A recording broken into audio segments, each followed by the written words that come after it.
Okay, good evening everyone. A warm welcome to those attending and also to our viewers watching live on the Council's YouTube channel, Hillingdon, London. This is a meeting of the Residents' Education and Environmental Services Policy Overview Committee. My name is Councillor Wayne Bridges and I'm the chairman of this meeting. The key role of this committee is to monitor the performance of local public services within its remit and to hold in-depth reviews on topics of resident interest. We engage with a range of external witnesses in our activity, which can include community groups, residents and subject matter experts. Where we identify areas for change or improvement, we make recommendations to the decision-making cabinet. Details of the business to be considered today are shown on the agenda, copies of which are available in the room and also accessible on YouTube underneath the broadcast. For those present in the room and intending to speak, please note that you will be filmed and any statements you make will be recorded and made public. And for those in the public gallery, you will not be filmed on camera this evening. And a reminder to councillors, officers and those speaking today that you should turn your microphone button on when speaking. This will ensure you'll be heard in the room and by those watching online. I will go around the table and introduce our viewers. So to my right is Councillor Michael Markham, the Vice Chairman, Councillor Kaufman, Councillor McWarner, Councillor Vardia, Councillor Brightman and Councillor Tuckwell.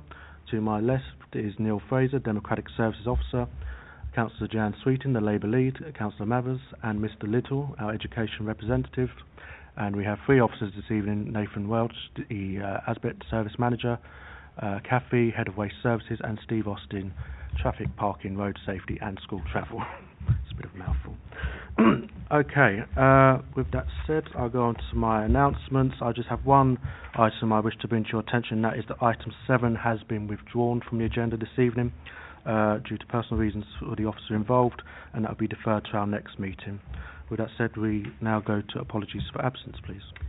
Thank you, Chairman. Yes, apologies have been received from Councillor Rodriguez, with Councillor Brightman present as a substitute. Thank you very much, and a warm welcome to you, Councillor Brightman, and thank you for subbing tonight. Are there any declarations of interest in matters coming before this meeting? No. I can confirm that all business this evening will be discussed in part 1. It brings us now to item 4, to agree the minutes of the previous meeting. Are they agreed? Councillor Sweeting, did you indicate? I agreed the minutes, but first of all I'd like to thank our clerk for the very detailed minutes that he's provided, as per usual. And although there's not matters arising, there are some issues pending, and I was hoping that we will get some answers concerning those. The issues pending from page 4 are: when will members be receiving the emergency centres plan? Secondly, from page 4, when will members be receiving details of the major incident exercises planned for October? Then from page 6, when will further information on schools who are having difficulties with SEN and SEND children due to budget constraints be provided? Also from page 6, do we have an update on secondary intake for this month due to late applications? And finally, it was agreed that revised projections for school places would be provided, and they were going to the Department for Education, I believe, at the end of July. When will this committee be receiving them? Thank you very much. Thank you very much. Neil has noted those, so I assume you'll take those offline and we'll come back with the details. Yes, Councillor, I will cover that off with the relevant officers on your behalf. Thank you very much. Thank you very much, and that's agreed. Thank you. Item 5 is our road safety around schools. Welcome to you, Steve. Would you present your presentation for this evening? Thank you. Yes, thank you, Chairman. I'd just like to put the report in some sort of context, because Hillingdon Council has an excellent track record with regards to road safety, and indeed in 2018 analysis of collision data collected by the Department for Transport revealed that Hillingdon is the safest London borough, with 48 incidents for every 100 million miles driven, compared to the London average of 166 incidents. So in simple terms, Hillingdon's roads are 71% safer than the average London borough. And I think that's got to be applauded, and it's down to the work of the council and supporting the road safety team and the highways team. Hillingdon is often cited as a benchmark with regards to road safety by other local authorities. And the team's work has been recognised in both National Transport Awards and London Transport Awards. And I'm sure the committee are also aware that Councillor Teddy Barnes is the chair of the London Road Safety Council, which I think it recognises the importance Hillingdon places on road safety, and also the high regard that our colleagues in other boroughs look to Hillingdon to what we deliver. The road safety campaigns and initiatives delivered by the team are outlined in the report, so I'm sure there must be questions with regards to that. And I think it's a small, hard-working team that deliver big results to the residents of Hillingdon, and we're absolutely committed to keep Hillingdon's roads some of the safest in London, especially for our vulnerable road users. Thank you very much, Steve. I put it out to questions from members. Start with Councillor Markham. Thank you. And thank you for a very comprehensive report, Steve. I have two questions. I understand that the statistics about the safest borough in London and so on, but over the past 4 years, how many deaths or accidents have there actually been in Hillingdon? I can't answer for the last 4 years, Councillor, but in 2018, the number of casualties in Hillingdon was 918, which was down 8% on the previous year. That's still quite high, isn't it? Nearly 1,000 accidents. Compared to a London total of 30,591. I understand. I'm yes. not criticising yes. what we've been doing. I'm just making yes. that observation. I mean, I'm interested, if you like, on the return of investment. We're spending a lot of money, a lot of time, a lot of effort, and I just want to be reassured that the accident figures are declining. And there was an 8% decline from the previous year. I think it has to be borne in mind that these numbers are for all of the road network across Hillingdon, not just Hillingdon's roads. So the A40, Highways England roads and other roads as well, which obviously can sometimes skew the figures somewhat. Okay, my second one, if I may, just about the accidents. Is there a pattern? Is there are most in one particular area or a number of areas? Are they different types? What is the pattern? There isn't a pattern, and there'd have to be further analysis on that. But yeah, I think in terms of casualties, I mean, there was a decline in pedestrian casualties in 2018, an increase, unfortunately, in cycle collisions. Motorcyclists and car occupants were down as well. So in terms of the mode of transport, there isn't necessarily a pattern, except cyclists are perhaps a little bit higher. But we can do more analysis on that. Thank you. Councillor Sweeting. Thank you, Chair. Can I thank you very much, Steve, and your team for all the initiatives that you are undertaking. There are some very good things going on. I know in West Drayton we've got various initiatives that have happened quite recently, and so thank you for that. What concerns me a bit is the take-up of some schools not taking up the very good initiatives that the council is providing. And I was wondering, how can we encourage our schools to, go for these initiatives? And I was wondering whether it would be possible to have a list of the schools that are undertaking these initiatives, so that individual councillors and their wards may be able to contact those schools and say, look, these are all the good things that Hillingdon is doing. Is there a reason for you and your school not actually taking part?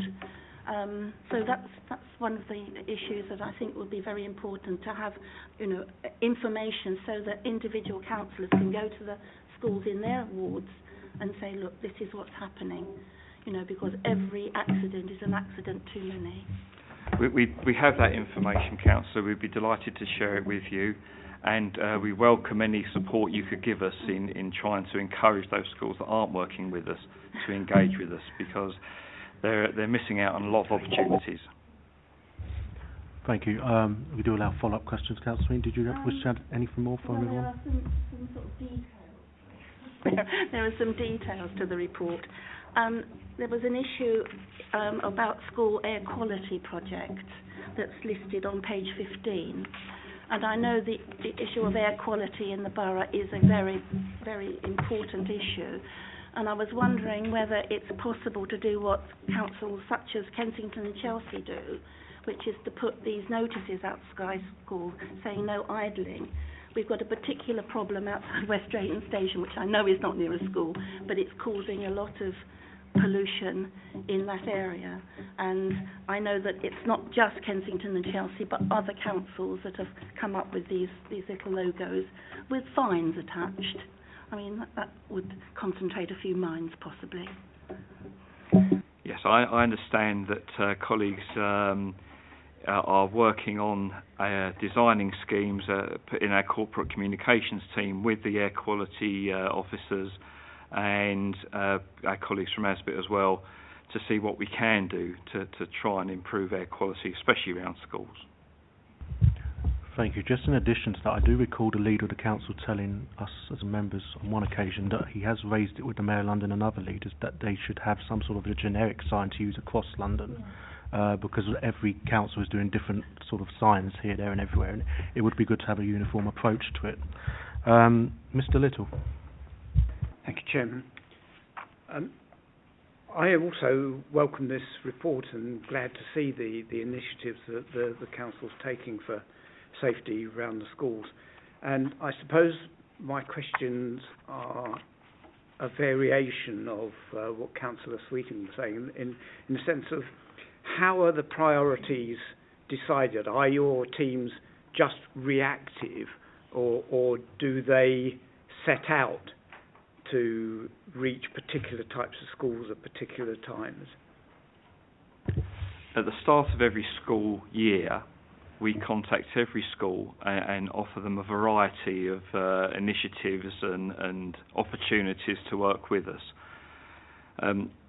We work with the schools on their school travel plan, and what comes out of that can be a whole host of events that the school can run. It could involve engineering measures, it could involve bikeability courses, pedestrian training, junior road safety officers, mini road safety officers.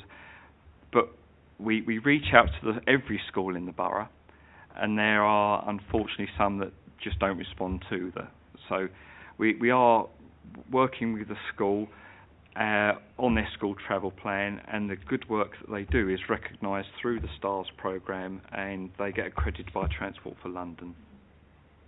Thank you. Mr. Little, do you have a follow-up question? I do, Chairman. It was more a particular rather than follow on immediately.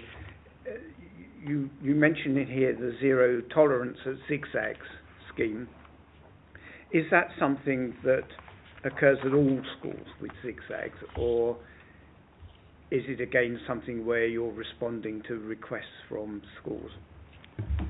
The CCTV enforcement of school keep clear markings was rolled across every school that has school keep clear markings.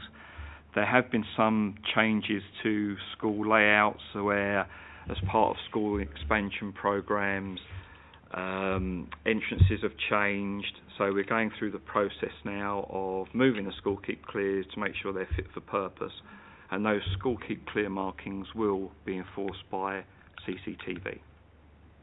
Thank you. Thank you very much. Councillor Kaufman. Thank you, Chairman. Yeah, I praise your department, Steve, as always, for the work you do with the staff you've got, and it's absolutely, in my book, brilliant. I was looking through your report, and I was quite interested in all the sort of initiatives, like the competition on a walk to school, with a book being created, Grace and, was it Snugglefluff? Yes. Mm-hmm. And I think all these things at that young age does sort of really sort of push the message home.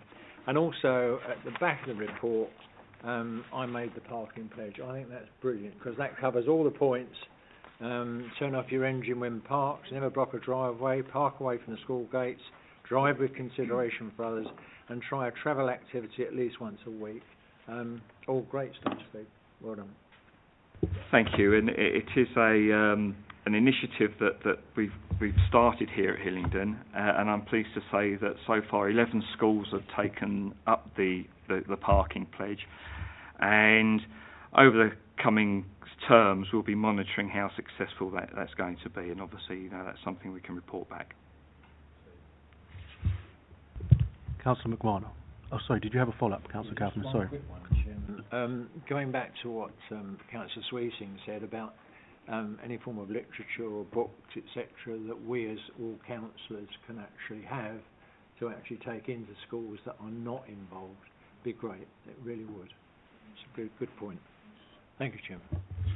Thank you, Councillor. Yeah, all your efforts and help will be most welcome. Councillor McWarner. Thank you, Chairman. Thank you, Steve, for such a comprehensive report. Like everyone has shared around the table so far, it's amazing. All the different initiatives that we have available are fantastic, so we appreciate the hard work that's gone into all of this. My question is just with regards to the bikeability and pedestrian training. Is this available to children who live in Hillingdon but do not attend Hillingdon schools? Yes, it is, Councillor. We can run courses during the school holidays where Hillingdon residents and children of Hillingdon residents can sign up to those bikeability courses. More difficult about pedestrian training because it's very school specific and we're working with the schools in their local environment, so we're making the routes to their school more safer and more attractive and identifying the hazards. But certainly bikeability courses are run outside of school times and are available to children in the borough.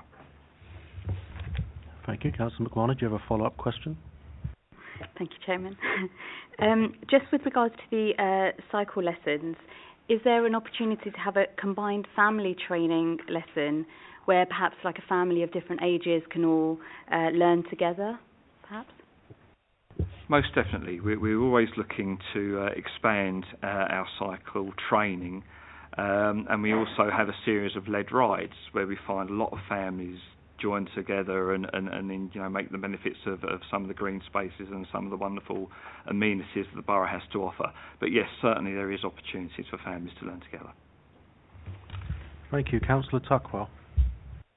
Yeah, thank you, Chairman. And it's all been said by my colleagues around the table about some of the great initiatives in here, so I won't dwell on that. But I've got a couple of questions, and it links to Councillor Kaufman's earlier comment around the parent pledge. Are you able to tell us how many parents have signed up for the pledge? I don't have that information, Councillor, but I can report it back to the next meeting. Okay. And the school crossings, otherwise known as lollipop men and women, that I remember from when I was at school. What's the criteria to assess potential future sites? I know that the report does talk about some potential couple of new sites going forward. So I'm just wondering what criteria would be used to assess whether it's viable or not. There's lots of criteria, and it's actually fairly detailed, and I can let you have a copy of how sites are assessed. However, there's the pure methodology on are there amount in terms of how many people cross that site.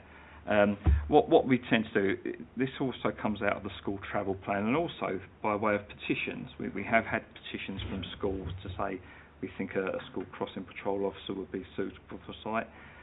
Currently there's a review taking place of all our existing sites, and also the sites where we've had requests for new school crossing patrol officers.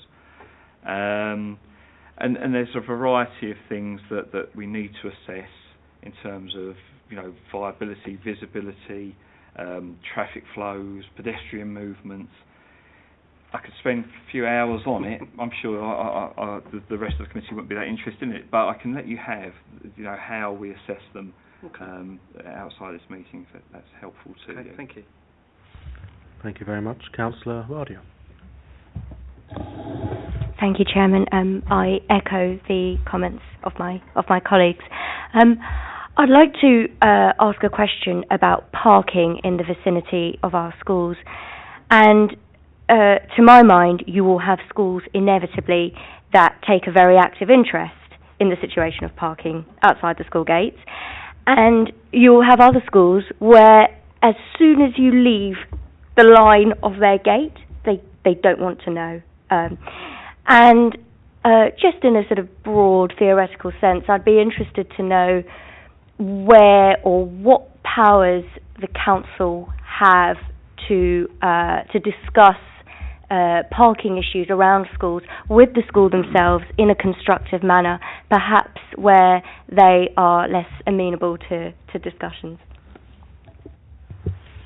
It's always a challenge when schools aren't working with us on their school travel plan and don't engage with other activities that we can offer them.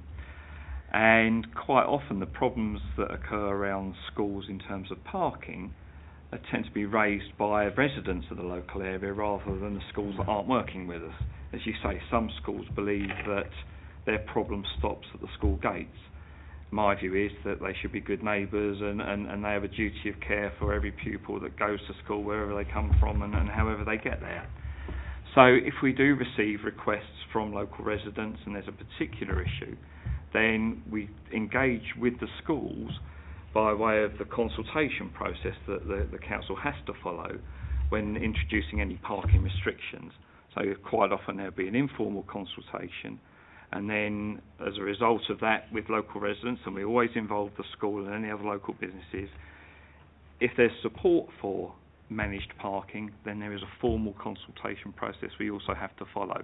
And once again, the school will be invited to comment on that. If they don't choose to do so, then we can only do what we can do, and it probably segues nicely into the next report, I would suggest. But yes, there is a process we follow, and we engage the schools in that way, even if they don't engage with us in any other way. Thank you, Councillor Riley. Do you have a follow-up you wish to ask? Councillor Mathers. I echo the commendations, or whatever we should call it, around the work the teams are doing. Thank you so much. It's definitely something that keeps and reassures us around safety in around schools. I suppose my question is around within your team. So at the moment with some of the schemes, there's capacity to expand if everybody was willing to, and you said some schools don't wish to engage. But also within your team, is there capacity to kind of look ahead at those crunch points that schools or areas might face around school safety plans, I suppose, and then into extra bits that you can target through these schemes? So, for example, if and when new developments occur, or if you find that parking management schemes have been put in place, and although you've been involved through one team putting those in place, that has an impact on parents parking further away, and therefore the different access roads that are used on foot. What capacity and what approach do you take to proactively looking at a changing environments around schools and child safety?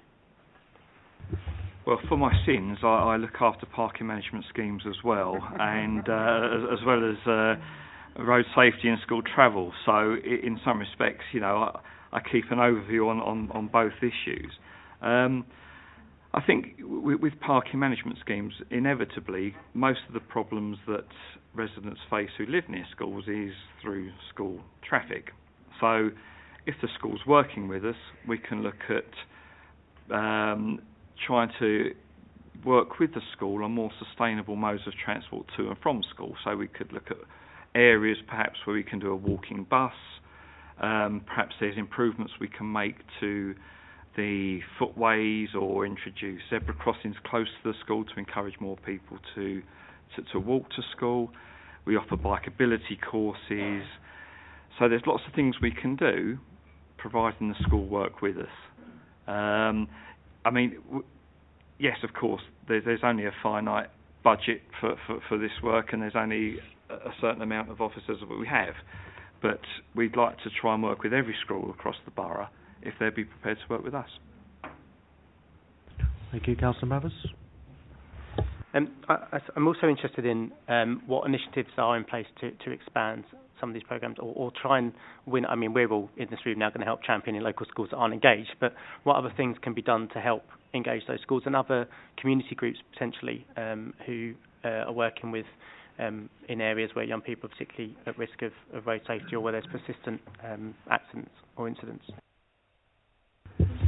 Well, quite often, as I explained earlier, we do write to every school across the borough at the beginning of the school year to explain who we are and what we do and what we can do to help the schools and what initiatives and what we can offer them. We also work with other groups. We do presentations to brownies, guides, scouts and those types of organisations. How we can expand it is a difficult one, because there's only, I think, so much that we can do with the resources that we have, and of course we want to work with the schools and organisations that want to work with us. So quite often we can try, and we've sat in schools outside of the head's office asking to speak to the head, to try and explain to them what we do, and quite often we can sit there and just get turned away. So it can be disheartening, but we obviously want to try and engage with all the schools if we can, but clearly where those schools that really want to work with us, I think we have to focus our attention. Thank you. Councillor Brightman. Thank you, Chairman. Excellent report. Last year, at the beginning of the school year, there was an initiative near a nearby school where there was a traffic control, basically a person that looked like one of your school crossing patrol people, that prevented traffic going down a no-through road to drop children off at a school entrance. And they stayed there for about a month at school times in the morning and again in the evening. Was that a council initiative or a school initiative? Because it was very effective, and I wondered if it's something that you're planning on doing again. I suspect it was a school initiative, and of course there are implications associated with that. For example, if that person who may or may not have any training gets run over, then who is responsible for that? And certainly I'm not aware that it was a council initiative.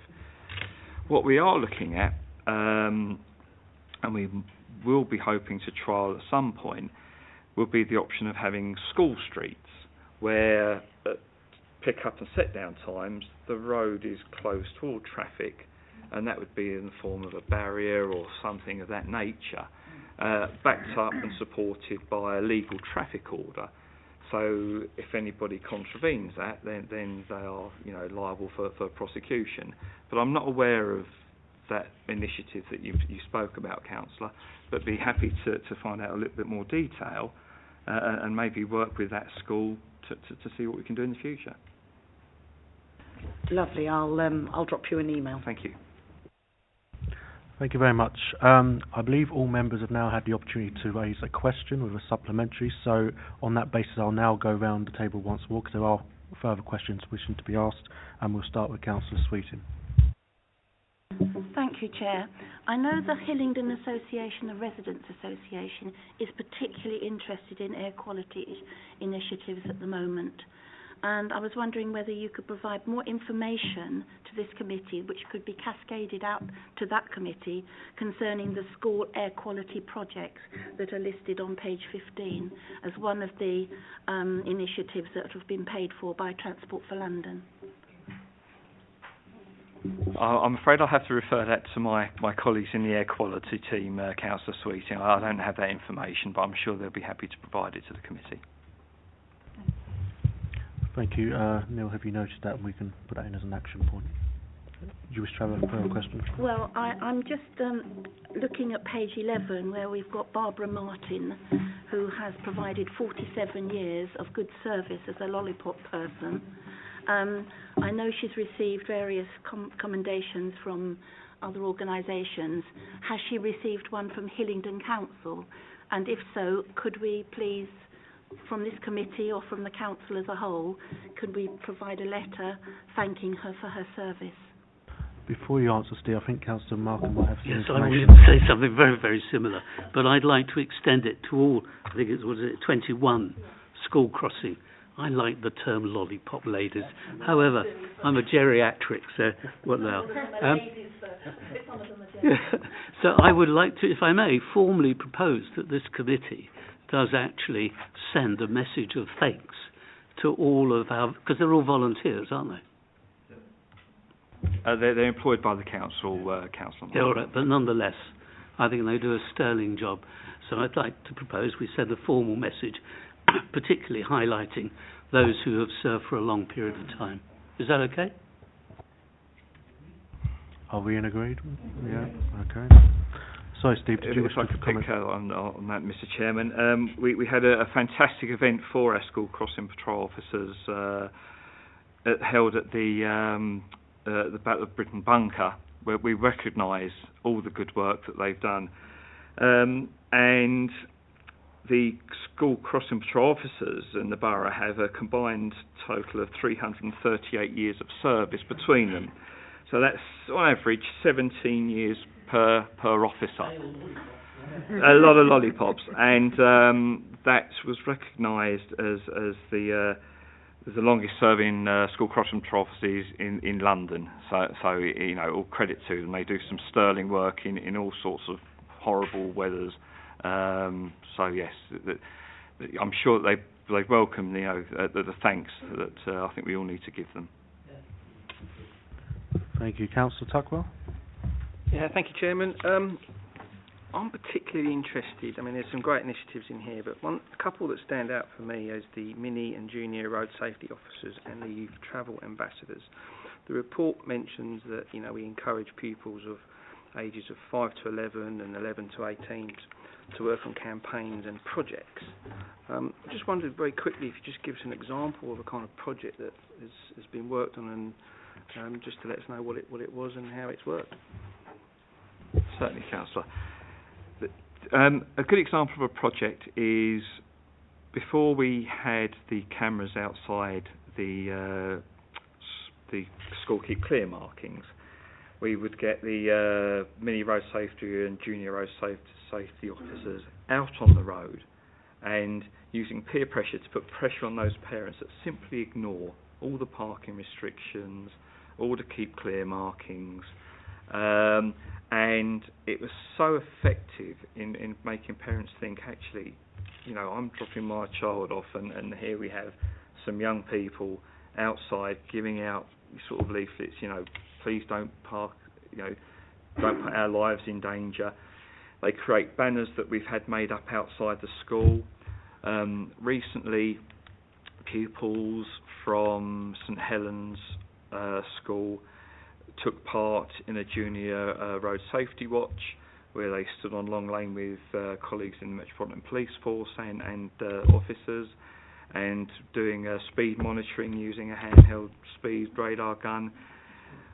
Some drivers got stopped by the police and spoken to, but the biggest impact is when the young people spoke to the drivers. So some incredible stuff that goes on. There's a few examples. I mean, we can give you a list of examples, but they're the ones that spring to mind. And the Junior Road Safety Watch in particular, with support from the police and officers here, was really incredible, I think. Do you have a follow-up, Councillor Tuckwell? No, I think just thanks for sharing those couple of examples, and I think it just goes to illustrate the power of youth engagement, you know, to really sort of drive home some of these campaigns and build sort of skills for the youngsters concerned as well. You know, they have to manage the project, they have to engage with people, they have to communicate. So not only does it give us benefit around the core subject here, but it also equips them for later life. So no, thanks for sharing. Councillor Kaufman. Thank you, Chairman. Just a quick one about traffic lights. I know traffic lights are probably TfL, Steve, but if you go up to London, when you cross the road at a main junction, there's a little box on the traffic lights opposite which gives you the countdown of seconds you've got to get across the road. Now, if you go up to, say, it's not even my patch, in Eastcote, where you've got a big junction there, you're never quite sure whether you're going to make it or you're not. I don't know whether this initiative is purely for London, or is it sort of available for London of Hillingdon? We do have some countdown signals in Hillingdon. It is available, and if there are sites that the committee would like to see put forward to Transport for London, who are the owners of the equipment and all the traffic signals across London, we'll be happy to forward it to them, because they have an annual review that they go through with us, and so we've certainly suggested sites, we'd be happy to put them forward. Thank you. Councillor Brightman. Thank you, Chairman. This isn't really a question, it's more of an acknowledgement. I was speaking with the local SNT at the weekend, but the result of the Bikeability training, it was a significant reduction in the number of boys on bikes incidents where they're doing wheelies in front of cars, etc. So well done. That's nice to hear. Let's hope it applies to more and more young men that we see, doing wheelies inappropriately. But thank you for that. Councillor Markham. No, I'm cool. You're done. Okay, right. I did my thing about lollipops. Right. Okay. In that case, I don't believe there's any other members wishing to ask questions, so we've come to the end of the vote on that one. Tough crowd. So thank you for that, Steve. Don't go anywhere because you're not next again. So we now move on to item 6, which is our parking management scheme. So over to you again, Steve. Thank you, Mr. Chairman. Data captured from the London Travel Demand Survey for 2011-2012 revealed that Hillingdon has the third highest household car access rates in London at 73%. Only really beaten by Richmond upon Thames, the highest at 75%, and Bexley at 74%. As I'm sure the committee is aware, that there are several major developments under construction in Hillingdon. For example, St Andrews on our doorstep with just over 1,300 dwellings. The Nestle factory site, almost 1,400 dwellings. A new development in Nestle's Avenue, which is 457 dwellings, and that's just to mention a few. So it's perhaps unsurprising that the demand for curbside space is significantly increasing. And as a result, so is the demand for parking management schemes. In 2018, the Cabinet Member for Planning, Transportation and Recycling had 64 petitions submitted to the Council that fall within his portfolio. And of them, 41, or 64%, were parking related. So I think it's clear that parking is a hot topic in the borough with residents. So last year, the Transport and Projects team consulted over 11,500 households on possible parking options in their roads. And currently, the existing programme, there are over 51 schemes of various sizes that we're trying to manage, and that doesn't include the further 5 petitions that the Cabinet members yet to hear coming up in the next couple of months. So I think it sets the scene as to the scale of the demand and some of the challenges that we face. Thank you very much, Steve. I put out questions from members. We'll start with Councillor Markham. Thank you. Parking management schemes are an incredibly emotive issue, and I don't really want to go down into the detail. We know how complex it is because you have a scheme in one area which just pushes vehicles to another area, and it's incredibly complex. But I want to talk about enforcement, because these schemes are all jolly well and good, but they only work really well with a bit of muscle. And I wondered if you could just very briefly give us some idea as to the enforcement resources which are available. I think I'll have to refer that to colleagues in the parking enforcement team. I don't have the data and statistics of their current workforce, and I mean, all I can tell you, Councillor, is APCOA is our enforcement contractor for the borough. I'd have to refer that to Roy Clark and the team there to respond to that, I'm afraid. I think that would be very helpful information to back up what you've already reported.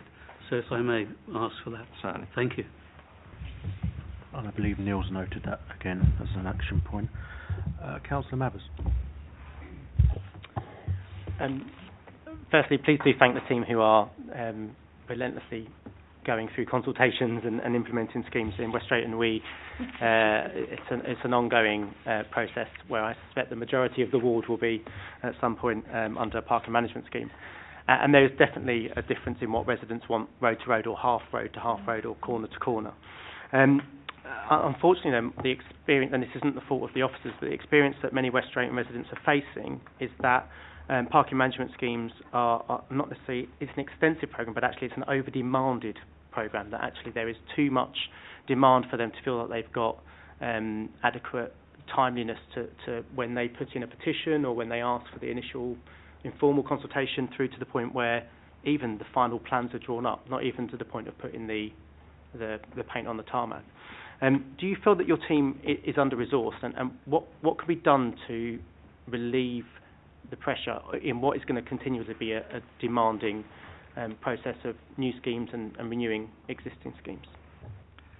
The good news is that 2 weeks ago I managed to get some extra resources, and we've seconded somebody into the team for 6 months to try and help us clear the backlog, Councillor.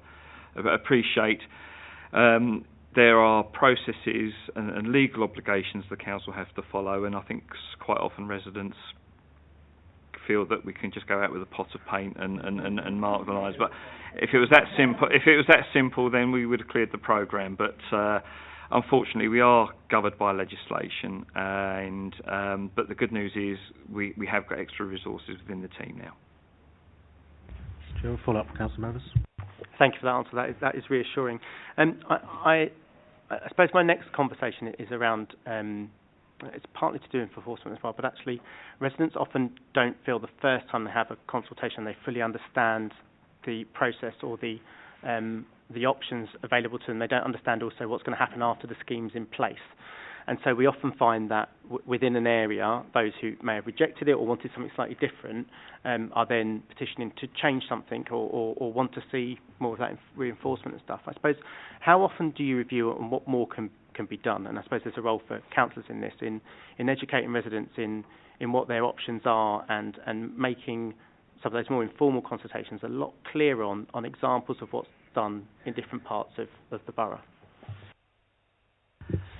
I think we're always happy to review what we send to our residents, and what we do on all of our consultation forms, there is an officer's name, number, email address, and we receive lots of calls from residents, and we're happy to explain to them, if they have any queries, how a scheme works and what it does.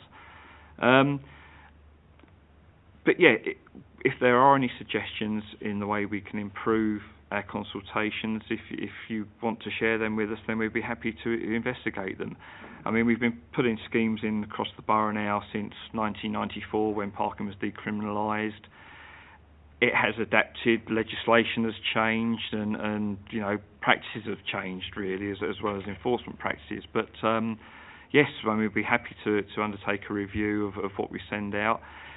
I mean, the last consultations that we've undertaken, we've had some really good response rates, you know, in the low to late 50% return, which is, you know, quite substantial really. So I think it also proves that parking isn't a emotive topic. But yes, we're happy to take calls from our residents or emails, and you know, we will be looking at what we send out, and if we can make it clear, of course we will. Thank you, Councillor Sweetin. Thank you very much. Can I make a comment before I ask a question? And that is, thank you for your very small team provided with so much work, you know, being able to deliver what you do deliver. But we realise that there is a problem here because there's one scheme, for example, in West Drayton that went to the petition hearing in December 2015, which is now just being rolled out. Now, that's a huge amount of time. What I would ask, though, is concerning when you have a scheme, and we have one in West Drayton that is just about to go live, which is a half road is being dealt with, and then the other part of the road is suddenly got realisation that they're going to be very significantly affected by this movement of the problem into their bit. Now, at present, the only way forward for that part of the road is going the petition route again, which is a very long, as I've just shown, a very long and laborious way forward. Is there any other way where the other half of a road could be actually considered in a different way when it's obvious that they are going to be very much impacted by the scheme that's going forward? I think the cabinet member's view is that we're driven by residents, and you know, if we've asked a road, do you want a parking scheme, and they've rejected it, then you know, even if we anticipate that there'll be an impact on the rest of the road, there's also another 50 schemes on the programme that are also demanding that we take action in their road because their problem is the worst in the borough. So I think the petition route is the way forward. If we can use intelligent intervention when the petition comes in, then, and enough people have signed the petition, then at least that gives the cabinet member some safety and knowledge that there is a chance that it will be approved by residents. But as you know, people can sign a petition to get their neighbour off their doorstep and doesn't want to upset them. But when we send out our own consultations, even those people that might sign the petition asking for something, when we get their forms back, the story can be slightly different. So I don't think there's a simple answer to that, I'm afraid. Councillor Sweeten, do you have a follow-up? I do, and it's somewhat different. It's concerning the links that you've got with planning, because we've got an issue, again in West Drayton, with Drayton Garden Village, 700 to 800 properties, but with only 11 visitor parking spaces. 11. And that has meant that the problem has cascaded out to the neighbouring roads, and it's a continual problem. Now, somewhere along the line, something went very wrong there, because we shouldn't have a situation with almost 800 houses only having 11 visitor parking. When I want to visit that estate, I have to go through the concierge and almost beg and borrow to be able to park anywhere, because there's no space and you get clamped. So is there a way of somehow, you know, dovetailing the two sections of this council together so that we've not, in these big developments that are coming on stream, going to have the same problem that we have got in West Drayton, which has caused, well, antisocial behaviour because of it? I think it'd be wrong for me to comment on the planning process and how planning approval is arrived at. We do work closely with our colleagues in planning, and in certain circumstances, as you probably know, some developments, the residents of those developments wouldn't be entitled to permits to park in the nearby residential roads. But I certainly wouldn't want to comment on individual cases and how many visitor spaces are allowed for each development. I think that would be a planning matter, I'm afraid. Thank you. Councillor Tuckwell. Yes, thank you, Mr. Chairman. Steve, thanks for the report, but some good stuff in here actually, and we spoke earlier today on these very issues. What are the plans to review those roads across the borough where parking enforcement is suspended? We do have a legacy dating back to the sort of mid-80s, I think probably at its height, when well, I suppose let's go back a stage. In 1974, the Greater London Council then under the Greater London Councils and General Powers Act, made it an offence to park on the footway. And this was London-wide, and when that back in the day, the old traffic wardens may have gone round every now and again, and if you're unlucky, you might have got a ticket for parking on the footway. Parking was decriminalised in 1994, and then councils took over the responsibility for enforcing parking restrictions. And I suppose at that time, one of the things that, with more resources, they were able to do was effectively enforce against footway parking contraventions. So there was a number of roads across the borough, and obviously with car ownership increasing, that requested to have parking suspended, parking enforcement of the footway suspended. So we've got a legacy of 380-something roads across the borough. Now, of them, I would probably guess that maybe 350 we never hear a peep from, because it kind of works.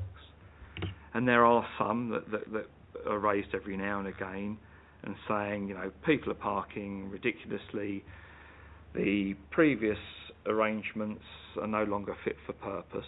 So we react to them, and quite often we will consult with residents on a formal scheme, which now would involve parking bays, the appropriate signage, but inevitably what that leads to is probably an overall loss of parking for residents, because where they used to be able to park across drop curbs and things like that, that wouldn't be viable in a formalised scheme.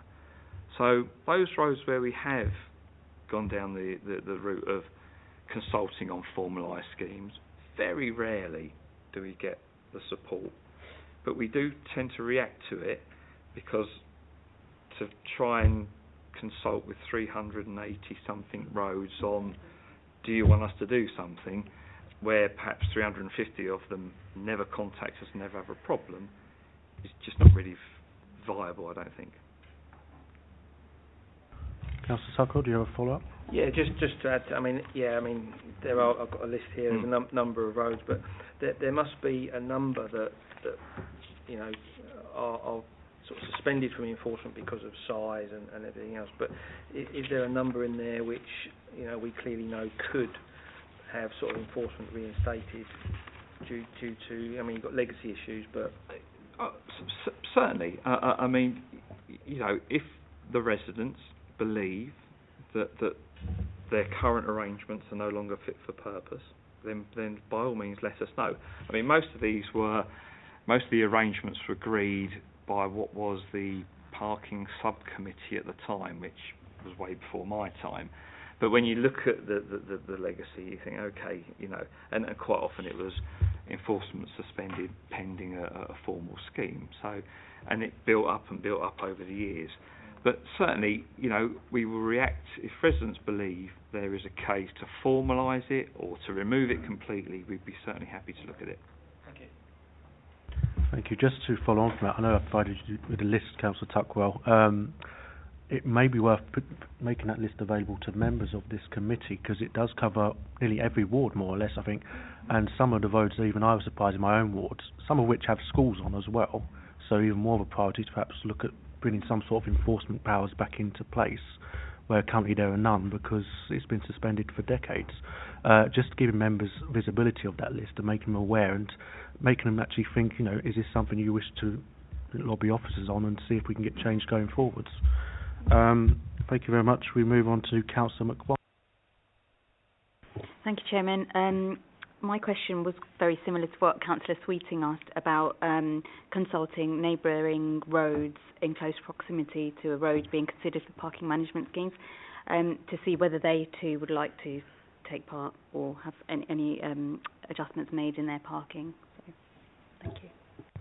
Yeah, most of the schemes are developed through petitions, and I'm sure you've had emails from me, Councillor, saying we've had a petition from this road. Are there any other roads you'd like to consider in the area that you'd want us to consult? So that's how we establish an area. I mean, with your helpful input. Councillor Vardia.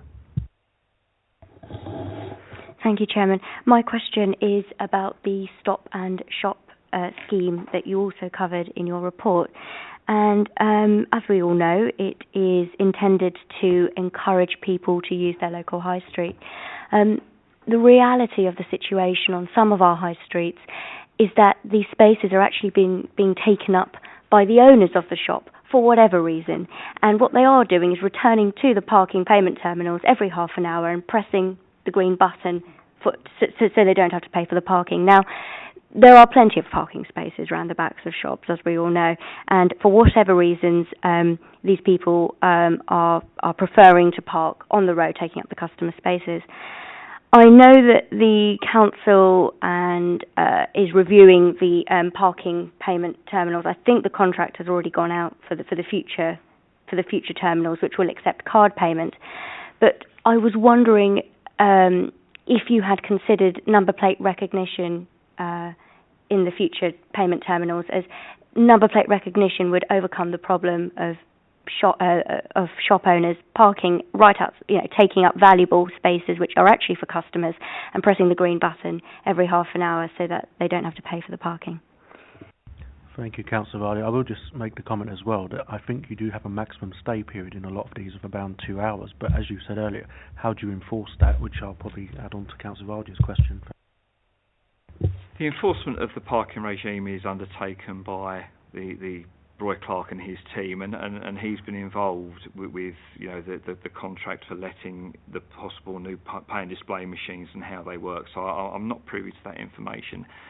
I think the answer is that it's down to the diligence of the parking enforcement officers to make sure that they note what vehicles they see, and if they see a vehicle and note that he's vended a free half hour, she's vended a free half hour, and they go back there and there's another ticket that's been vended for free half hour, then they're perfectly within their rights to take enforcement action at that point. But it is difficult, I accept that, and perhaps that's something that can be fed through colleagues to the parking enforcement team, see if they've considered that as part of the new contract. Thank you. Councillor Varley, did you have a follow-up? Councillor Kaufman. Yeah, thank you, Chairman. Steve, when we go out to wider consultation on petitions, a lot of the time the people we go out to don't understand that they've got to send a reply back to you, even though we've put an envelope in there. And it totally alters the whole perspective of the petition, as you know from a recent one in our ward. Is this something we can do at the bottom of this letter? Is important you send this letter back, or something like that? I think we already put that on there. Your views are important to us. Please return in the pre-paid envelope by this date, so we can decide on the best way forward for your road. See, we've all got the same problem. Yeah. One other problem, Chairman.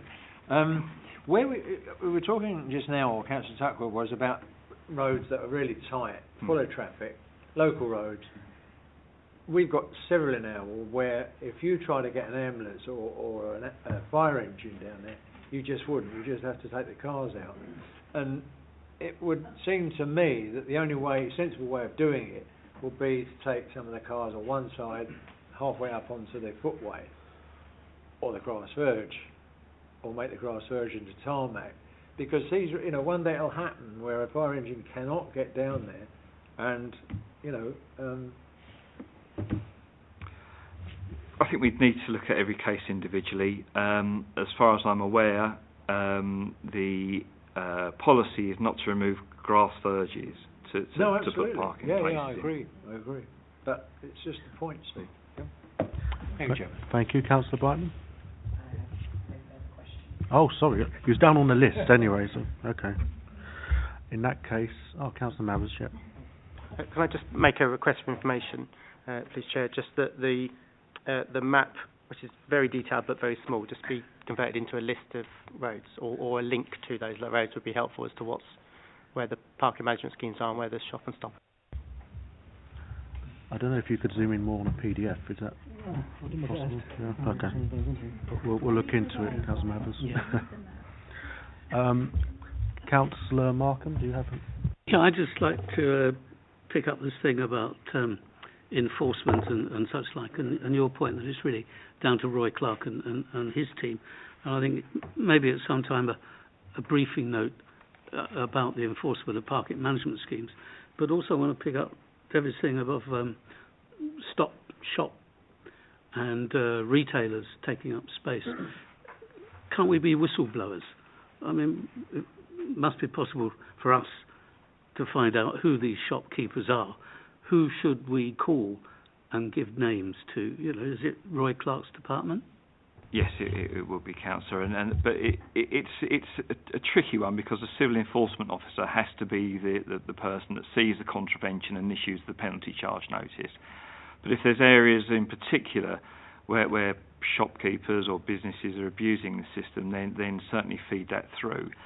I suppose what's curious to me is that quite often it's the shopkeepers that petition for the stop and shop schemes because they complain that their customers can't park, there's no turnover in spaces and their businesses suffer.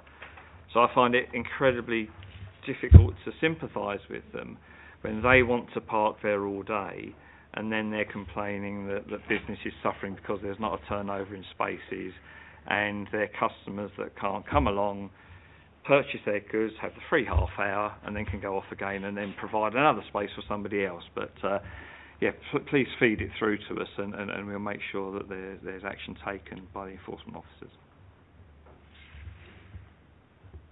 Thank you. Just pointed to designate names. I already have.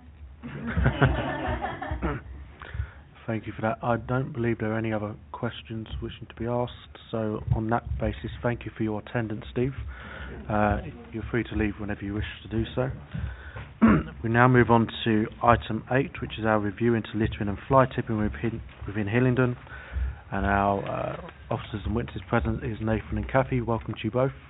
Whenever you're ready. Thank you. Thank you very much, Mr. Chairman. Kathy Nubley, Head of Waste.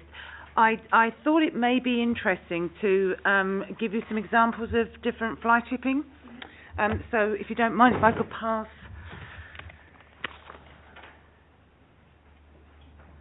Down to you, if you would mind. They're all the same. We're here as witnesses tonight, and if it helps the councillors, the small day-to-day fly tipping and littering is down to me on public highways, and anything grander and on private is down to Nathan. Nathan, I was wondering if you wanted to give a basic brief of what you cover. Yeah, so if I just give a quick make-up of the team so you have an understanding of the enforcement powers or resources that we have. There are currently 7 rapid officers whose job is to deal with fly tipping amongst a various broad spectrum of ASB, as fly tipping only represents a small part of what the team does. We also have a dedicated cage crew which has 3 operators who travel around all the hotspot areas within the borough. They're also trained in gathering evidence from that fly tipping. They will then bag that up in evidence bags, bring it back to my team, and then we will look at prosecuting or issuing fixed penalty notices upon the evidence that they bring back.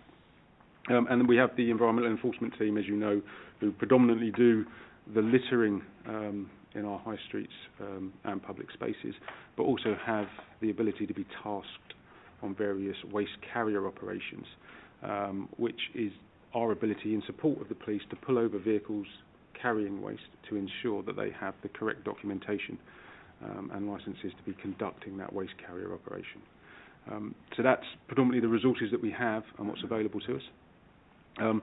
In terms of my fly tipping's going down in volume in terms of numbers of reports, but the size of fly tipping is increasing. So that sounds a bit contradictory, I know, but there is less fly tipping but larger amounts of it. That is predominantly organised crime that conducts those operations on those scales commercially, and while not completely dedicated to the traveller community, there is a strong proportion of the traveller community that do the fly tipping within our borough on a grand scale. So for my team, it's coming down. I think there's a couple of other reasons for that. One is the demarcation between what is classed as rubbish accumulation and fly tipping. They're very different things. Rubbish accumulation is domestic waste put out by people onto the street to be collected. They may do it at the wrong time, they may do it in the wrong place, but it's not classed as fly tipping, it's rubbish accumulation, and it's dealt with differently. Fly tipping is predominantly people specifically dropping waste in a location, whether that be liquid or solid, for the purposes of leaving it there and not taking it to a correct place for it to be disposed of. So they are quite different. So that's pretty much in terms of what I deal with in terms of fly tipping and where the trend is going. So it is lowering in terms of numbers of report, but it is growing in volume, as in individual sizes of fly tipping are getting larger and larger. Whereas I'm going up. So the smaller dumped bags, mattresses, toys, you name it, my fly tipping and littering, as you can see by the figures, are going up. Thank you. And if members recall previous meetings when this was presented to us, this is what the members actually identified, was that although the fly tipping cases are going down for Asbet, the waste services, who do a remarkable job, are actually clearing a lot more of it, so the stats aren't actually going down, they're just changing from a different department. So I put it out to members from questions from members, if there's anyone wishes to ask. We'll start with Councillor Markham. Thanks. You are in an incredibly difficult situation because whatever you do, it won't be enough. I mean, you could double the resources, the manpower and everything, it still won't be enough. I've got 2 points really. One, can you give us some idea of the cost of actually cleaning up both litter and the fly tipping? How much does it cost the council? I can give you some flavour. However, fly tipping, because it is a variable, the costs are variable. So we have spent recently over clearing some fly tips, £35,000, £62,000, £72,000. So I could certainly get you the figures over, say, a 3-4 year period if you want to, but they will vary. I understand they vary, but I just think it would be helpful for all of us to get some idea, you know, of the cost, the return of investment, you know, whether it's working. My second point, I'm a great believer in the 80-20 law, and I just wonder whether it is as simple as to say 80% of fly tipping and litter goes to 20% of the locations in the borough. Is that the case? Are there some areas which are highlighted? Do we know where they are, and what are we doing about those particular areas?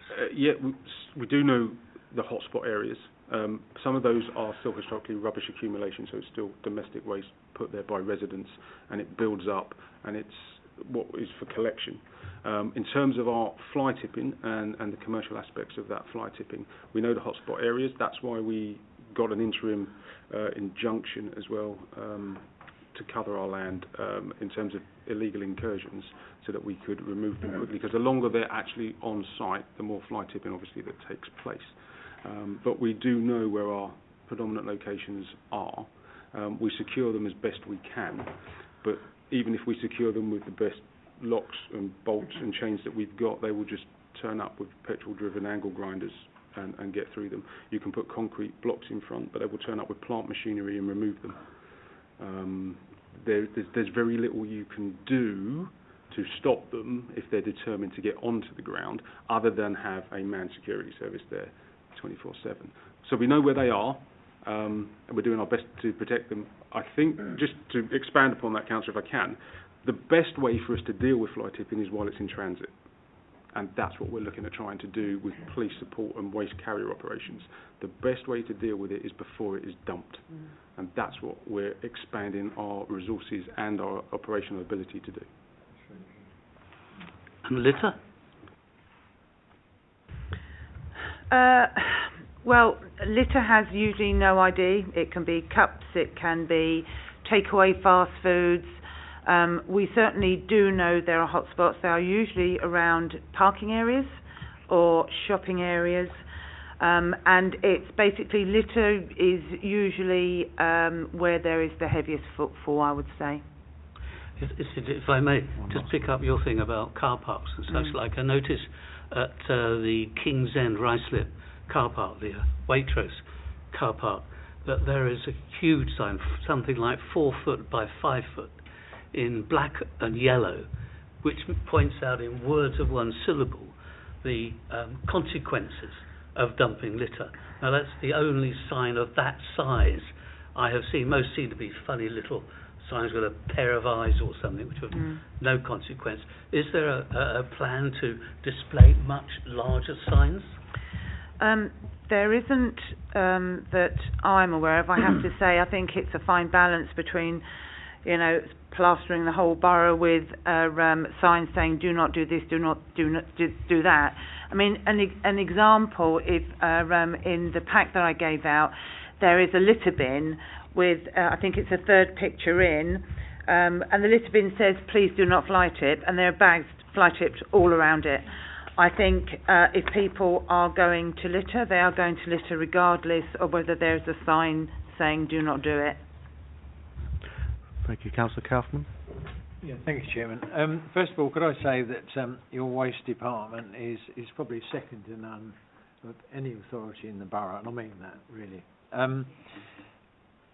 One of the biggest problems with street litter is litter bins being filled with domestic waste. Is there any way we need to look at changing the design of the bins that we use for street litter so that people can't ram carrier bags full of domestic waste in there? That's my first point. We've also in our own ward got 2 completely separate litter picking teams, all volunteers. Your department kindly let us have all the litter pickers and everything. We now actually weigh this stuff, and it is amazing what 1 hour once a month what you can pick up. You know, it is incredible. So I think that needs to be celebrated, and I think more people, as you go around with your high-vis jacket on with volunteer on the back, they actually all think you're criminals and you're on. Anyway, but you're not. And we will come back to the library where we get donuts and coffee, and that's probably an incentive anyway. But as I say, it's now becoming how can I put it? The more litter we pick up, there's a sort of pride in this to get the most litter, if you like, competition. And it's a fellowship between 15 people on a Saturday morning once a month. And it's good exercise. You know, there's a name for it now, where you jog and stop and pick up litter as you go. Obviously, I don't necessarily do that. In regard to your first point, Councillor, what I would like to say is that since joining Hillingdon about 10 months ago, myself and Nathan have thankfully enjoyed a very successful working partnership. So he is one hand, I am the other, and we are working closely together so that it's not just Nathan's team that goes out and searches for evidence. We are now spreading it out to the street cleaning operatives, where if they do see either household waste in a bin or around a bin, they will split it. Nathan has supplied us with evidence bags. I've trained my guys on how to collate it properly, and then I get my big shopping bag full of evidence bags and I take it to Nathan's team and say, there you go, have at. So we are expanding our enforcement by about 30, because those are the people that are now having a look through bags. And again, to take your point about stopping people using the litter bin, absolutely. So if we see there is a rubbish bin, wherever possible, we take it out, we rip it open, and we get evidence which you put in the evidence bags. But if you were to make either smaller bins, they would just leave it at the side. And if you were to look at larger bins, they would just fill it. Okay. Point taken, Kathy. Thank you. Thank you. Councillor Sweetin. Thank you. I don't know whether you're aware of what's sort of things we want to get out of this review, and maybe if we list them, whether it's going to be possible to sort of identify when we can be dealing with each of the issues. For example, we need to be certain about the initiatives, maybe from other councils that have got a proven record of success. I also think it would be very good to let that great British public out there know how much this council is having to spend on all of the work to keep our borough clean, and it can be put in Hillingdon People, it could be possibly put on the, you know, the large information placards that this council is able to produce. We need to make certain that we have adequate stick and carrots so that Hillingdon people are recognise that if they do dump, they are going to be caught. I mean, I'm fed up with taking photographs of addresses, of bits of information that I'm searching through, you know, rubbish bins for. You know, it shouldn't need for me to do that. We need to educate, be certain that we're educating our residents on what they should be doing and what they shouldn't be doing. We need to be working with the traveller groups because we recognise that there is a real problem there. And we need to get the recommendations from our residents and businesses. We did talk about that. So I don't know whether we're going to be sketching out in the weeks to come, when we're considering this, a month to come, you know, what are we doing about this thing? What are we doing about more CTV? What are we doing about educating the residents? And getting the message out there that this is costing our council taxpayers thousands and thousands and thousands of pounds, so that we have our residents being our ears and eyes as well, and we haven't really got that message across, I don't think. So thank you for the report, and I know your teams are working really hard. We know that you are, but we want to get something that we can really take from this review and say, look, this is what this council is doing. Can we try that initiative? This is what our residents are saying, and they're certainly saying something about the size of bins. I'm getting more complaints about the inadequate size of bins. Now, there is the issue, if we provide a bigger bin, it creates even more problems. But I don't know how we're going to be working all of these out in the months to come, because we do need to cover all of these initiatives and your comments on them. You know, you're the people at the sharp end. And I'm very disappointed that you didn't have a photograph of the Diplodocus that was dumped in Laurel Lane. It was wonderful. Or was it a Stegosaurus? It was huge.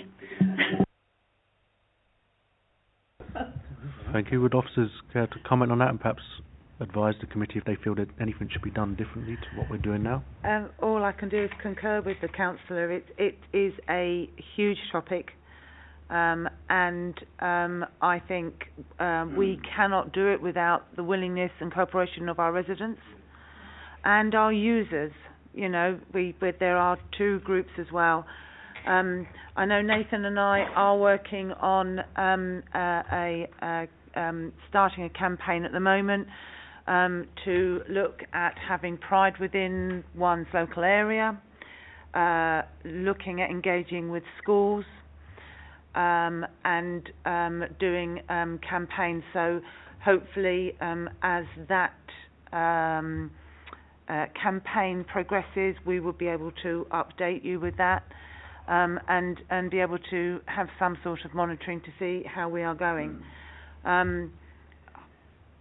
It's not an easy subject, and I think it's also fluid. I think, you know, once you start looking at one area, like hotspots, and making it difficult, another hotspot will pop up somewhere else. It's just like the parking, really. I don't know if you want to add. Yeah, we are going to look at the educational side, and working with schools, working with the police school liaisons, working with both primary and secondary schools as well around the educational side, where we'll go in and give talks to various year groups around littering, the consequences of littering, etc. Obviously, I can only talk from an enforcement point of view, so I'm definitely the stick, I'm not the carrot. So it's probably quite difficult for me to talk about carrots, because I don't deal with carrots. I just deal with sticks. So we're doing that, but I think in terms of the enforcement, the change from enforcement is, as I highlighted earlier, it is to catch the waste in transit. That would be the big change, because once it's been dumped, certainly from my point of view, not so much the smaller waste, it will have been commercially cleansed for evidence. They pay people to go through it so that there isn't anything identifying in it. So once I get to it, invariably, the big style of fly tipping, there isn't any evidence in there for me to highlight and find who it is. Now, what we're going to do with the waste carrier ops is obviously target the waste carrying vehicles. Also, if we have an incursion, what we're hoping to set up with the police, and we're in talks with them now, is that within 3 hours we will have a waste carrier operation within sight of that incursion, and every vehicle going in and out of that site will be stopped. The likelihood is that they won't have waste carrier documentation, they won't have MOTs, they won't have insurance, they'll probably be on clone plates, and so the vehicles can be seized. When we start to seize vehicles, then I think we'll have a dramatic impact, and that will be a huge change in terms of tactics for us. Councillor Sweeten, do you have a follow-up before? Well, only how are we with getting the list of residents and maybe businesses that are going to be going to be called into one of our witness sessions? Yes, so Councillor, I've been in touch with various residents and resident groups. I have secured some residents to come along to the next witness session in October. I'm still working on finalising exactly who those might be, but I have secured some for definite, and I'm looking to expand that, so we'll hopefully get a broad spectrum of views as this review progresses. Some things mentioned there will also come out as the review progresses and further research is presented to the committee. Councillor Markham, did you just want to touch on this? Yeah, I did, if I may, just want to pick up. This thing about the budget, I think that will be absolutely crucial. I've already asked for it. It's not just one sum. I think it would be very helpful to have a breakdown. Now, it's not our job to comment on the expenditure. That's for others.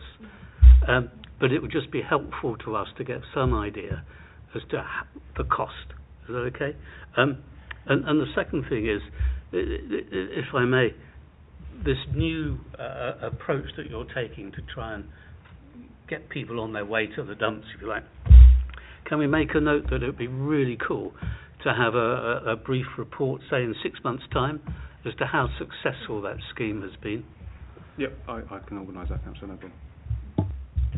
Thank you. Before I go on to the next member, I will ask a question myself, and it's in regards to alleyways. The council's gating scheme has been a success in deterring crime. However, what we've now got a situation where it seems to be out of sight, out of mind, where the ownership has changed over, and we've basically now got slums in some places where people are just dumping stuff in the alleyway. I'm particularly concerned with asbestos, where again, if it's outside, it's a lot harder to pick up on. I just wanted to know, Nathan, if you could comment on what powers we as a council have in intervening in private alleyways, and what powers we have to ensure that this is cleared promptly.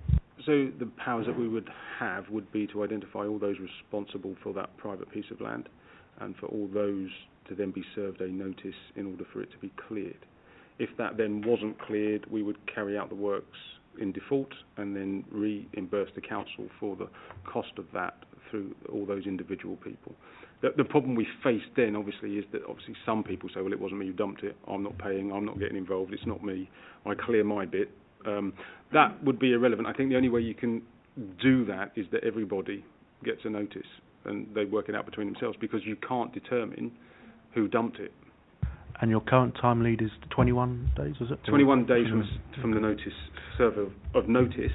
Then we would need, if they don't allow us onto the land, we would then need to get a warrant of entry and get the contractors on with a warrant of entry as well. And what if the material was hazardous, as I said, asbestos? Do we have a shorter time lead? Contractor. But do we have a shorter time lead to get it enforced? If you don't on the actual notice period, I don't think off the top of my head, but we would in terms of the clear up, I think, after that. But the notice period stands depending on that particular piece of legislation. It states 21 days. But my concern was really around that a lot of these alleyways are shared. Children play at the end of the gardens, they go into these alleyways. If there's that sort of material there, then I know it's not always our responsibility, but we should try and intervene wherever possible. We'd seek legal advice case by case, I think, and if there was an opportunity for us to expedite that, we would do that. If legally we could do it, we would do it. Thank you. Councillor Brightman? Thank you, Chairman.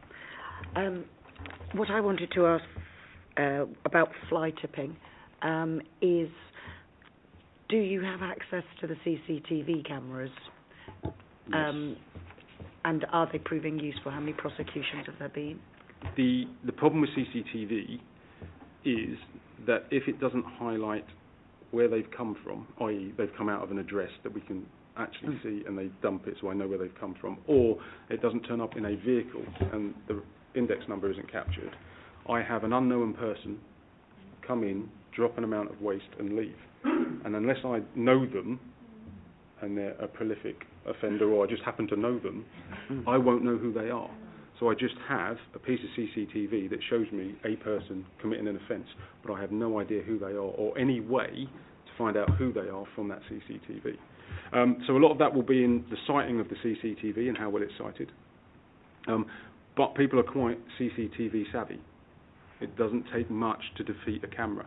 Park out of sight, put a hoodie on, put a baseball cap on, CCTV is defeated from an evidence point of view.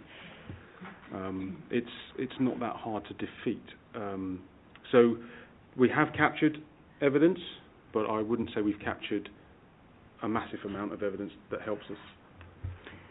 Would it be of any benefit if the councillors of that particular ward, because we know our residents, would it be of any benefit if we were to look at the CCTV with you? It would, but I don't know where I stand legally on that and whether or not that can be done. So I would say yes, it would, but I would have to find out if I'm allowed to let you do it. I don't know, if I'm honest. And there are some crazy laws now, around GDPR and what we can and cannot do in terms of data sharing. But yes, obviously it would, because you might be able to tell me who they are. That would be absolutely amazing, because I'll be able to take them to task. Right? Well, but I can find that out and see if that's a possible thing that we can do. I'll perhaps exchange emails, okay. Because we do actually absolutely, know who's that would be what. fantastic if I could do it. Okay, lovely. Thank you. Thank you, Councillor Tuckwell. Thank you, Chairman. And one quick one about the littering. Do you have a standard letter from the council letter that we can, as councillors and residents, hand out to the people we know are persistent offenders? No, but we can certainly produce one. That would be no problems at all. That would be immensely helpful. I've been asked by the ward panel chairman as well. So, the police are keen, the residents are keen, assuming there's no legal difficulty. I probably think I've got a template for something like that already, Councillor. So, again, when we exchange emails, it's something I can probably already have. Oh, that would be fantastic. Thank you. Yes, Councillor. Councillor Tuckwell. Yes, thank you, Mr. Chairman. I feel like I'm part of your team sometimes. I think everybody around the table has got their phone is littered. There you go, with photographs of piles of mattresses and things. But I think that the clarification was really useful. The difference between fly tip and accumulated waste. So I certainly had experience of commercial dumping on an industrial scale that cost my company a couple of million quid to deal with a few years back. But for me, I think this report is certainly going to be something. It's our core, isn't it? It's our core for the next 6 to 9 months or so. So I think there's probably going to be areas that are covered in this report that we're going to be working on. And for me, you've got the symptom, which is picking up litter and everything else, and reacting to problems, but it's for me it's more about what do we do in the future in terms of education that I would really like to sort of get our teeth into. So again, I welcome the sort of the comments that are in here, which is about encouraging engagement with residents and alike, and again it's about communication, working with a network of street champions, which I think we've re-energised now across the borough. Councillor Kaufman talked about sort of resident-led litter picks. Again, there's a reactive element there. But also building on what my colleague Councillor Brightman has just said, I know there is a leaflet that is in production, which is sort of outlining standards to residents.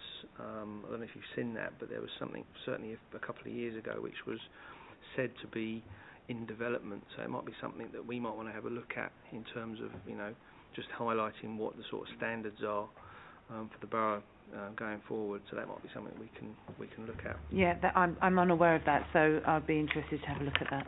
Yeah. May I have a follow-up? It's just really, again, I know the council now offers a bulk collection service. Has there been any sort of benefit that's sort of seen a reduction in your workload as a result of that initiative? What I can say is that it is a very, very popular service, and it is going up and up and up, and so is the fly tipping. Yeah, I mean, you can see in some of the photos I've done mattresses just dumped. We would collect that free of charge. I had a photograph today of an ironing board and a mirror just placed out. We would have collected that. So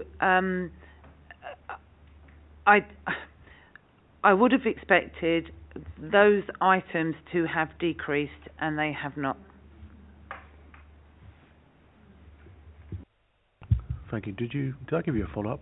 I did. I think I snuck it in, Chairman.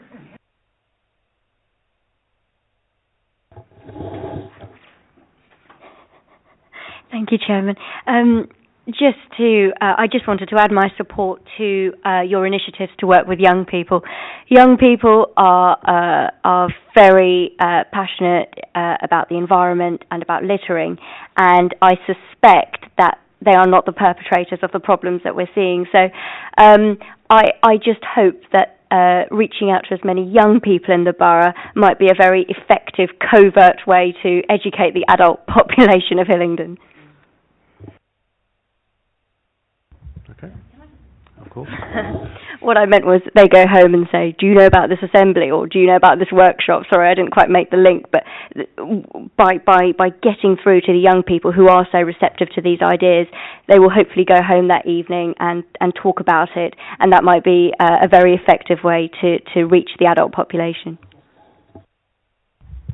Thank you. Councillor Mathis. Thank you, Chair. I suppose I'm going to talk a little bit more about carrot and stick, just because we don't hear enough about that. But so we had an information report here a while ago, wasn't probably not that long ago actually, around fly tipping and waste and stuff, where alongside an upgrading of the CCTV system, it was felt that better CCTV would enable better evidence, etc. I suppose my interest there is how much, I don't want us to go down like a dead end, but how much more we explore the enforcement side and link to CCTV. I think for myself, I think there's more scope to, once we see these, not so much shadows anymore, but people coming into an area that the community see the perpetrators of the fly tipping and can identify them a bit like Crime Watch does with different crimes. Now, I don't know the legalities, I'm not the expert. But also just to see how far ahead we are in terms of those persistent places, those hotspots, how many are covered by CCTV. I'm happy if CCTV is the wrong route. It's just getting a bit more of the evidence as to what more mechanisms we have.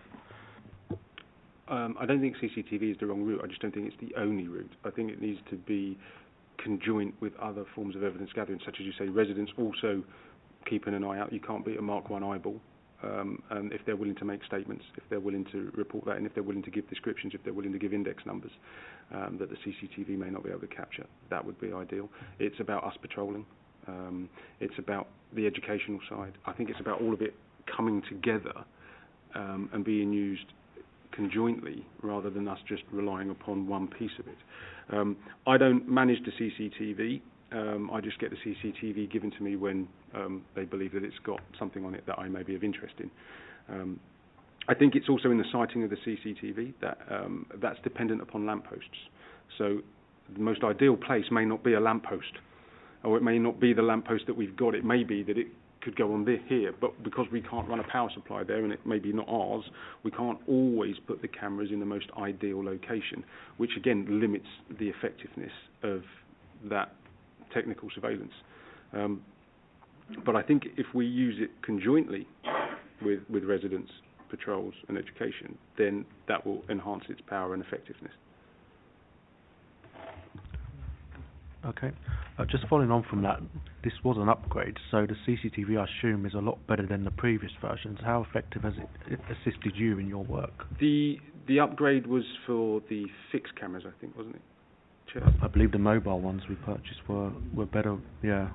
There was an upgrade somewhere along the lines. Jeff, check them. Okay. Although the images and the ANPR may all be upgraded, it will still be dependent upon a lamppost for the mobile cameras. So again, it will be dependent upon where the fly tipping is taking place and where the lamppost itself sits that it's being fixed to. It will then depend again upon lighting. Again, at night, that if the lighting isn't great in that area, that may make it more difficult. And as I said, it isn't hugely difficult if you know what you're doing to defeat CCTV in terms of it being able to capture an image. Neil? Just to you, Chairman. So is it of sufficient image quality that you can identify? It will be of sufficient image quality when lighting and so on is... what it captures. Okay. Yes, sorry, I thought you didn't want to go. Sorry, my apologies. That's really helpful. The context is really, really useful. Thank you for that. It would be useful to as you explore bringing different bits and pieces that the CCTV aspect is added in. So looking at the kind of the education stuff, you spoke about promotional campaigns. I'm assuming they'll come in following sessions. We have mentioned, or before it's been mentioned, that we have a rich diversity in our borough, which means that there'll be multiple languages, multiple first languages, and that sometimes there'll be communities that aren't entirely engaged or fully understand the different roles the council plays. I suppose it would be useful to know if there were any limiting factors or any good practice that you're aware of around how we can engage all of the community in preventing littering and fly tipping. I think I'll come back to the councillor's point with children. Absolutely. Being the information vehicle. So those children will be able to go home and speak to their parents and educate them. Possibly covertly, overtly, however we decide to do that. But I think that's the greatest strength of the school project and the school liaison work, is that the children will go home and be able to share that information with their parents and get that message across, rather than us possibly doing it through literature or letters or things like that. And I think we also need to embrace the 21st century a little bit more ourselves and use social media and various other platforms such as that, rather than just sending letters out or leaflets out, because I think they just end up as litter, ironically. Indeed. Thank you, Councillor Brightman. Thank you, Chairman. Couple of questions, sorry. The frequency of emptying bins, how often does that happen? It all depends where the litter bin is.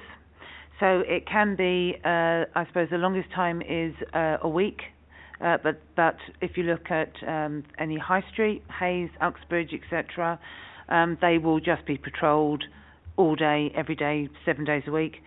Shop fronts, again, all depending where they are, but they are usually done every day. So it all depends on where the bin is and the amount. We do put new bins in, and we will set frequency, and we are made aware very quickly, usually via an ME, that the bin is overflowing, and then we would have a look at increasing the emptying. Thank you. The other question is, has the department considered having regular bulk waste collection days? So perhaps the first refuse collection day of the month is when you put out your bulk items. It hasn't been considered. I have to say, being fairly new to Hillingdon, I don't know very many councils that actually offer a free bulky collection. I don't live in the borough, and I wish I did. The reason I ask is because it's quite common in other European countries to have a regular, if not monthly, then quarterly, where you can put out your sofa, or and that's also when you get people go around and collect other people's throwaways, because one man's rubbish is another man's jewel and all that. But I think that would be quite useful. Through the chairman, please, Councillor Markham. This concept is used in rural areas in this country, where you have a bulk, once a month or more frequently. What I would say is I would state again that having a free bulky collection every quarter to your house is fantastic, in my opinion. And I think also we need to be careful that if we were to make somewhere an area for bulky collection, it's not near someone else's house who's going to get loads of furniture, loads of sofas right by their house, and also to a way of controlling it where some people may say, well, I put my sofa out yesterday and it went, I'm going to do it again next week or something else. I think it's much more easily controlled if we, personally speaking, if we were to go through the system of going to your property so you can keep your items on your own premises rather than bringing it out onto a public footpath. And with regard to... Councillor Brightman, you've asked two already, so in fairness to other members, I will come back to you afterwards. Before I do, I'll just mention that you do have drivers around cage vans that pick up litter and fly tipping as and when they see it. Is that correct? Yep, so we have 3 full-time fly tipping crews. Nathan then has another one, so that's 4, although Nathan's looks much more at hotspot areas and is controlled by the ASBIT team. And then I have about 80 street cleansing staff. The details of the mobile teams is in the paper itself, and they go out every single day, and we also do it at a weekend as well, Chair. Thank you. Councillor Kaufman? Yeah, thank you, Chairman. I'd like to sort of just go back to the actual sort of promotional side of this. We've really got to get people wanting to do it, not because there's CCTV watching them or anything else, or letters going to them. And I think what Debbie Riley said about education in schools is probably the way forward with this, to make them aware and also make their parents aware, because we go down litter picking and down past the school and you clear it, and then by the end of Monday night it's back again because the schools just drop their litter. It's a cultural thing. People in this day and age do not care about throwing a McDonald's carton or whatever. They're not interested because you can see them 2 foot away from a litter bin and they just dropped them there, right? So I think that education is a really important part, and sales promotion to try and promote, pride in one's area. And that, we're doing all sorts of things to do this. We're making the roads better, we're making the footpaths and everything else. And litter actually sort of just trashes all that. It's like Colombo, that's just one more. I recently went down to Harefield Recycling Centre, which is a brilliant facility, I have to say, and we had a load of decking in our estate car, and we drove up to the wood part, and can't leave that there, Gov. Well, why not?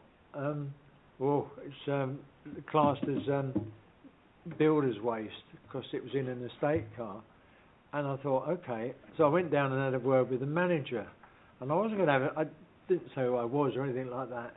If I had had that in the boot or had the seats up, it wouldn't have cost me, but it cost me £16 because they're in the estate car. But all right, it was just an example. But 2 trips, 32 quid.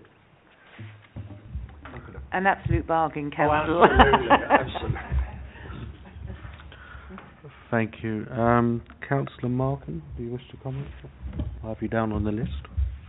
No, I think all I just really wanted to say is that it is a complex issue, and hopefully I speak for my colleagues around here when I ask for you to pass on our sincere thanks to everybody in the team, from the highest to the lowest, for all the hard work that they do. It is greatly appreciated. I certainly will, Councillor, and I'm sure they'll appreciate it. I concur with you. I think it's a miserable job at times, hot when it was so hot, raining, cold. So I will certainly say thank you very much for your kind words. It's appreciated. There are no other people indicating. Councillor Brightman, would you like to finish us off? And then we'll move on to the next item, please. Thank you, Chairman. It was one last quick question. Are there any plans to introduce recycling to flats?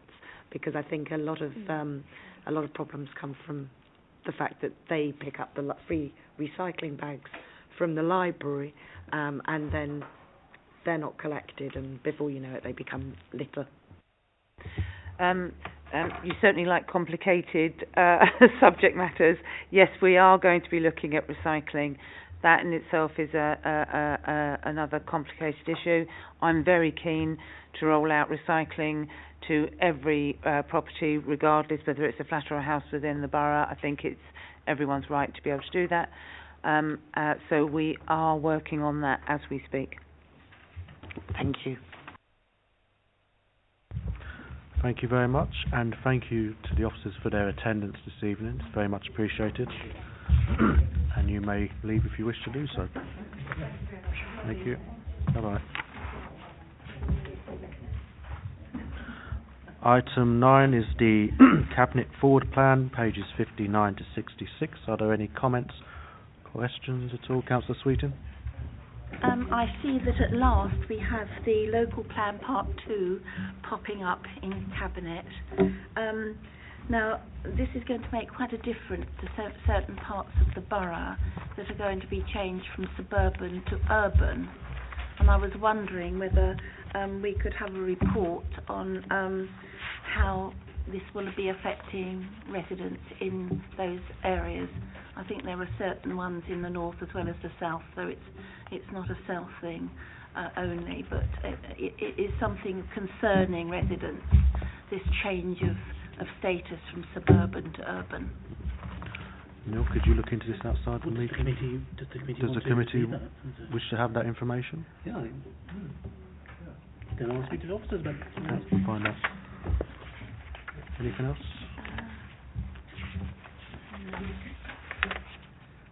think that's it. Thank you very much. Okay.